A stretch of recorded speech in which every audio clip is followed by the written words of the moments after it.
So now I want to show a clip from a recent Jimmy Dore episode because Trump had a town hall on CNN and Anderson Cooper had to go on his show afterwards and sort of like apologize to the viewers for showing it, but also like explain and justify to the viewers why they had to show it.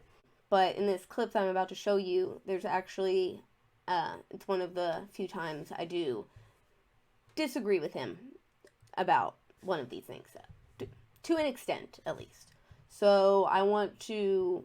I guess I don't think that he's wrong. I just think that you can take it a step further, and I'm gonna play his clip first, and then tell you what I'm talking about after. Many of you have expressed deep anger and disappointment. Many of you are upset that someone who attempted to destroy our democracy was invited to sit on a stage in front of a crowd of Republican voters to answer questions and predictably continued to spew lie after lie after lie. So again, they're pretending that people are upset about Donald Trump because he's a politician who lies.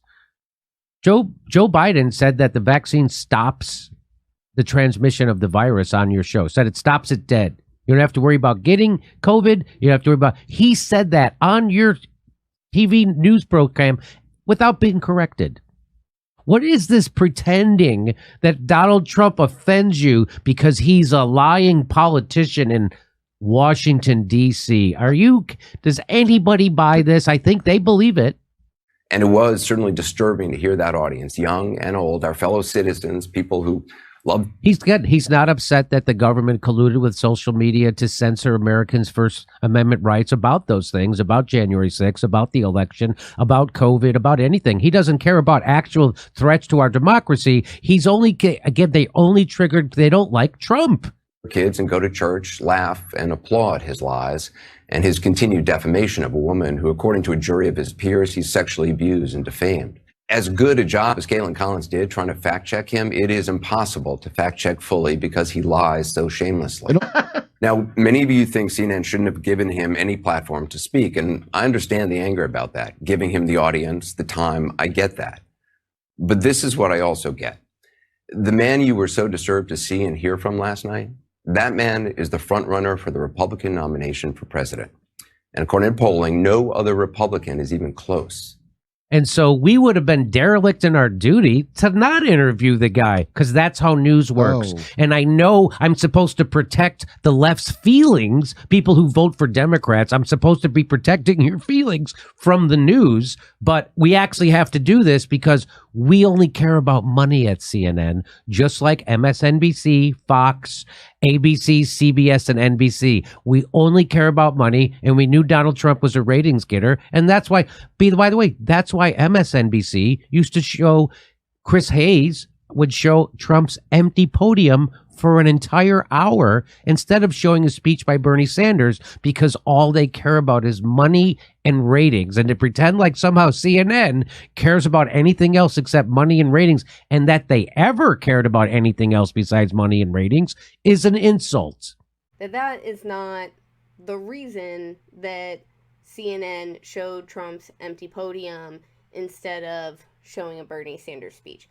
They didn't do it for ratings or for money. If you read the DNC WikiLeaks hacked emails, they did it because their partners over in the Democratic Party told them to elevate Trump as a Pied Piper candidate. Trump was the one that Hillary wanted to run against. So instead of, she didn't want the DNC colluded within their own party and then with the media to screw over Bernie Sanders in the primary and give it to Hillary. They were sued by Bernie Sanders supporters for doing it. They went to court, told the judge, yeah, it's supposed to be a democratic process, but we're actually a private organization and we can do whatever we want. And the judge agreed with them. So, I didn't make that up. You can go look up the court case. So, that's why they did it, not because they were getting more ratings or more money for showing Trump's empty podium. I think if you actually look up the numbers, Trump was the candidate that got the most free media, where he didn't have to pay them for these time slots, because they were trying to elevate Trump and downplay the importance of any other challengers to Hillary Clinton. That man you were so upset to hear from last night, he may be president of the United States in less than 2 years. And that audience that upset you, that's a sampling of about half the country. They are your family members, your neighbors, and they are voting. And many said they're voting for him. Now, maybe you haven't been paying attention to him since he left office. Maybe you've been enjoying not hearing from him, thinking it can't happen again. Some investigation is going to stop him. Well, it hasn't so far. So if last night showed anything, it showed it can happen again. It is happening again. He hasn't changed, and he is running hard. You have every right to be outraged today and angry and never watch this network again. But do you think staying in your silo and only listening to people you agree with is going to make that person go away? Yes, you told me that. I love how they have to talk to these like imbeciles. Yes. The people that are... They have to explain to people how news works. Hey, we actually cover the guy who's going to be the front runner. They spend so much time destroying what it is that they now got to explain to them how it works. Yeah, how news works again. That's bravo. I love it. Where I disagree with Jimmy here, and to tie it back into the Bill Maher Dr. Phil clip, where Dr. Phil brought up 1984, there was also, in 1984, they had what they referred to as 10 minutes of hate, where, like, on the news every night, the, I can't even remember, the, like, boogeyman figure that was, like, the political enemy that they were always fighting against, and the government would demonize this person and create this, like, existential threat coming from them. So then that's what they could do, or that's how they justified all the authoritarianism under the guise of, we are keeping you safe, we are protecting you from these terrible people. So they had to do the 10 minutes of hate every night to remind the public of why this was a bad person and why you should be against them, and to brainwash them into this propaganda of this person being the enemy. I'm not discounting the argument that CNN did it because of ratings, or because they have to cover the news and Donald Trump is the front runner. But I think it's could almost be equated to a 10 minutes of hate type situation. That it's been, what, two and a half years since Trump was in office. Biden's been a disaster. And now you've got some new people coming in the Republican Party. And Anderson Cooper and CNN and the establishment have to remind everybody that Donald Trump is this huge threat. There are people out there that, you know, roughly 50% of the country is voting for him. He is the front runner. We can't stop him with any investigations.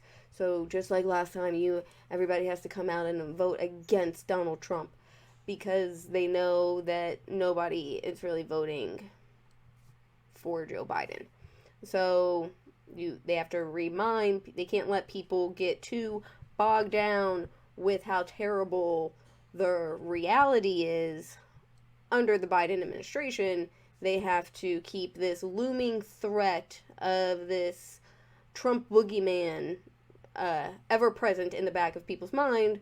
So they keep fighting against that, and not taking a objective look at how things are going with the current administration.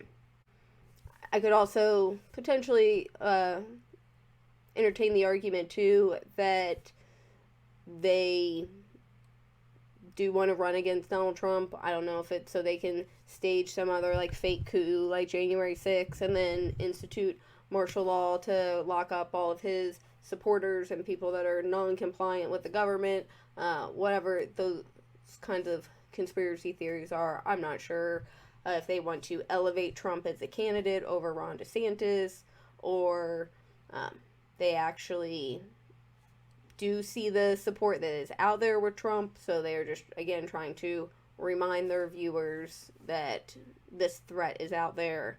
Don't pay attention to how terrible your life is right now, because Donald Trump's still a threat.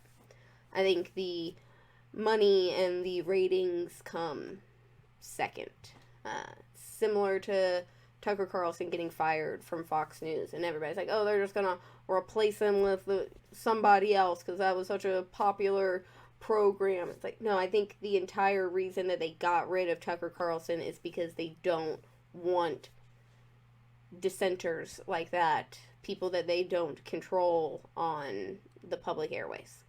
Either way, it seems like a very poor business decision to get rid of the highest rated host in cable news. So if they're not doing it for profit, they're obviously doing it for some other purpose, and the finances are secondary.